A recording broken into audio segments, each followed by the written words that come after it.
नमस्कार, मैं हूं आपके साथ स्नेह श्रेयस और आप देख रहे हैं आई ऑन भारत। तंग आकर हम भी उनके जुल्म से, बेदात से चल दिए सुए अदम जिंदाने फैजाबाद से, जिसका अर्थ था जब उनके जुल्म और उनके अत्याचार हद से ज्यादा बढ़ गए तो हम भी फैजाबाद की जेल से निकलकर मौत को गले लगाने निकल पड़े। और ये बोला अशफाक उल्लाह खान, जिन्होंने अंग्रेजी हुकूमत को हिलाकर रख दिया था। लेकिन इस क्रांतिकारी को भी देश के लिए बलिदानी अंग्रेजी हुकूमत के फांसी के तख्ते पर लटक कर देनी पड़ी। भारत में अंग्रेजों का साया काफी वक्त से चल रहा था। अंग्रेजों ने हिंदुस्तान को लूटने के लिए कोई कसर नहीं छोड़ी।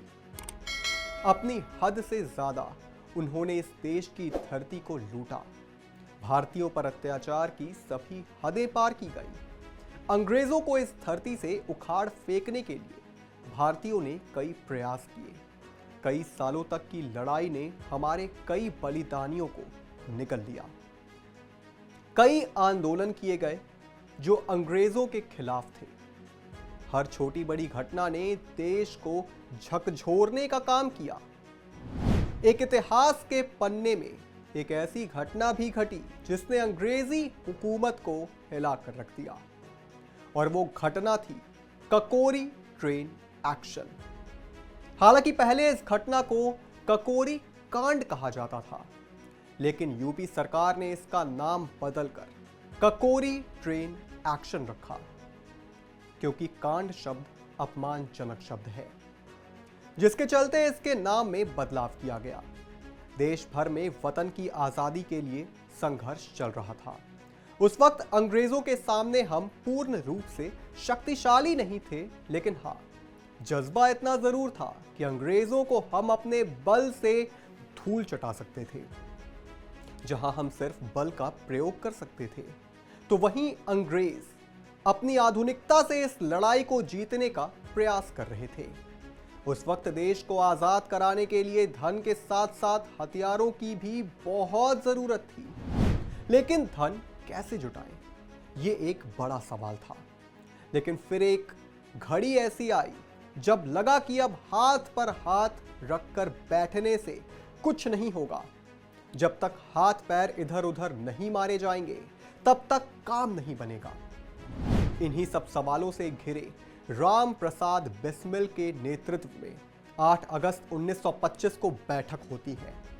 बैठक में फैसला लिया जाता है कि किसी भी तरह से सरकारी खजाने को लूट लिया जाए। पूरी योजना तैयार कर ली गई। योजना को किसी भी तरह से मुकाम पर पहुंचाना जरूरी था, क्योंकि यह देश को आजादी दिलाने के लिए सीढ़ी चढ़ने का काम था। अब जो इस बैठक में शामिल हुए वो तो ठहरे मतवाले, हिंदुस्तान के लिए मर मिटने के लिए हमेशा से तैयार। लेकिन बस एक मौके का इंतजार था, फिर वो मौका भी आ गया। बस कार्य को अपने अंजाम तक पहुंचाना था। अगले ही दिन 9 अगस्त को शाम ढलने लगी। सभी क्रांतिकारियों ने अपनी कमर कस ली। फिर जैसे ही रात हुई, चंद्रशेखर आजाद, राम प्रसाद बिस्मिल, अशफाक उल्लाह खान, राजेंद्र लाहिड़ी और रोशन सिंह समेत कई क्रांतिकारियों ने अंग्रेजी हुकूमत पर बड़ी चोट कर दी। कुछ वक्त के लिए तो अंग्रेजी हुकूमत भी सोचने पर मजबूर हो गई कि आखिर ये हमारे साथ हुआ क्या। शायद ये पहला वक्त होगा जब हम भारतीयों की ताकत का एहसास उन गोरों को हुआ।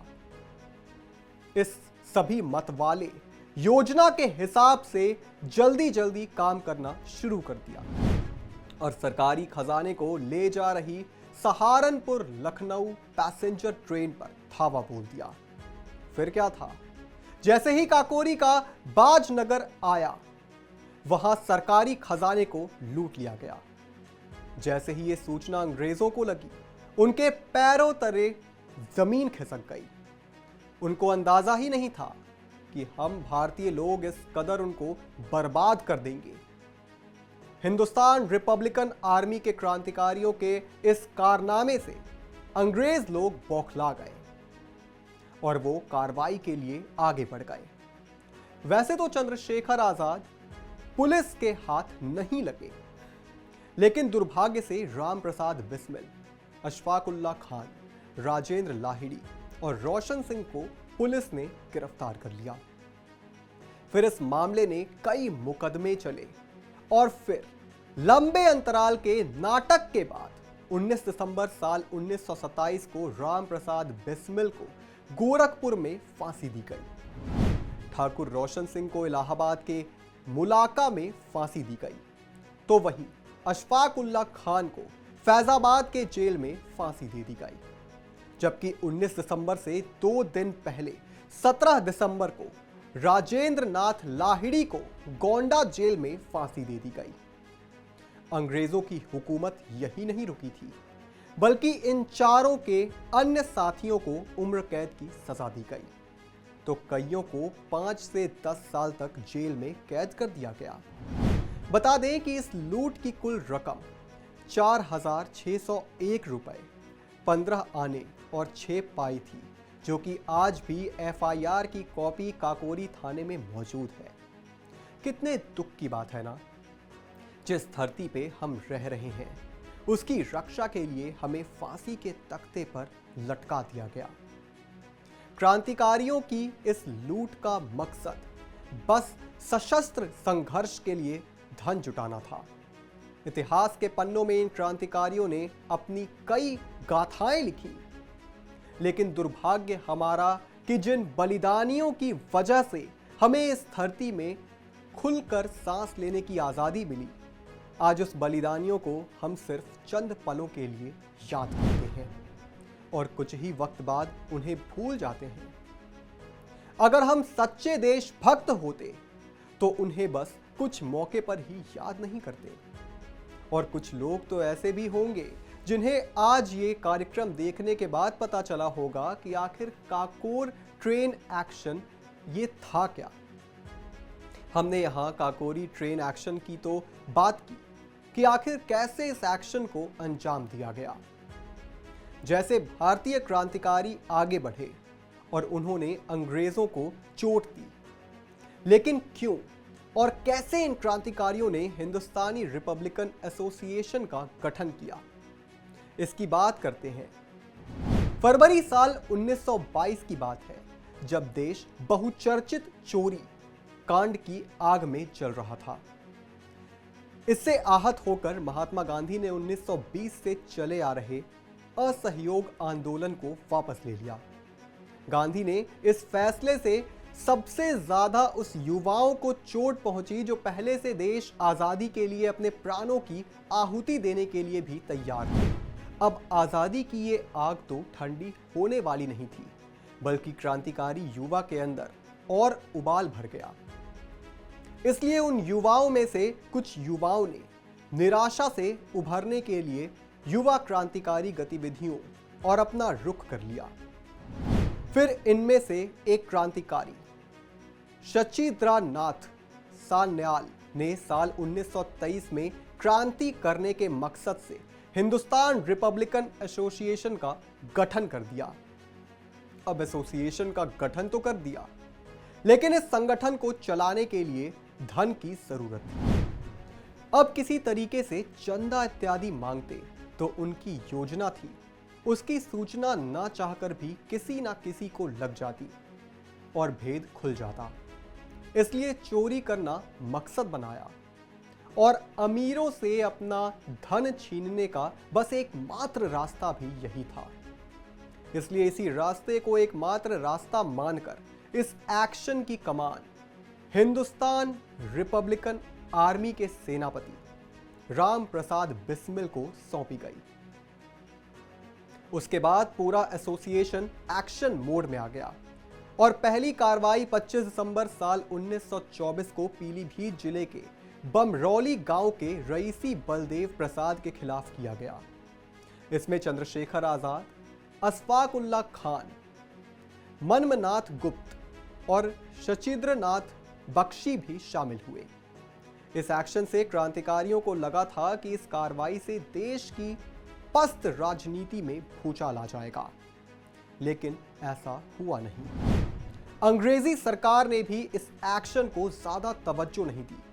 इसके बाद उन्होंने 28 जनवरी 1925 को द रिवॉल्यूशनरी नाम की एक पर्चा बांटा।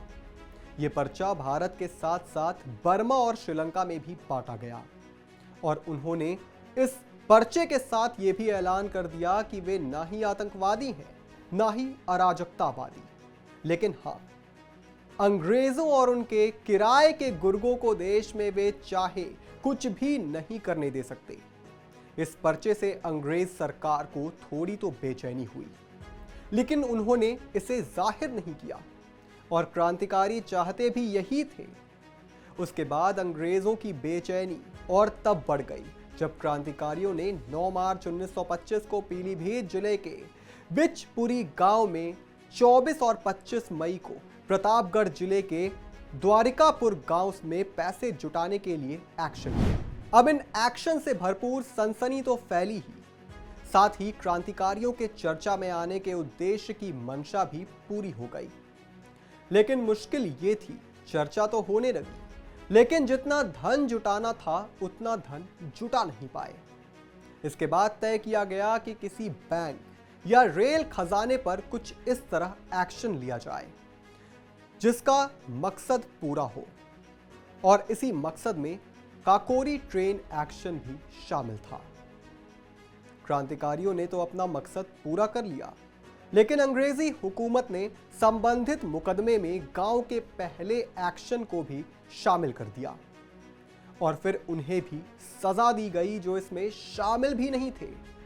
साथ ही ककोरी एक्शन के मामले में दिवंगत रामकृष्ण खत्री ने 10 साल की कड़ी कैद झेली थी और इसको लेकर उनके बेटे उदय खत्री ने इस घटना को काकोरी केस क्रांतिवीर नाम की किताब में भी लिखी थी, जिसमें उन्होंने कहा था, भले ही गोरों की सरकार को सबसे ज्यादा मिर्ची काकोरी एक्शन से लगी हो, लेकिन क्रांतिकारी आंदोलन का खर्च जुटाने के लिए किया गया यह ना तो पहला एक्शन था और ना ही इकलौता। और भी तमाम बड़ी खबरों से जुड़े रहने के लिए आप देखते रहिए आय ऑन भारत।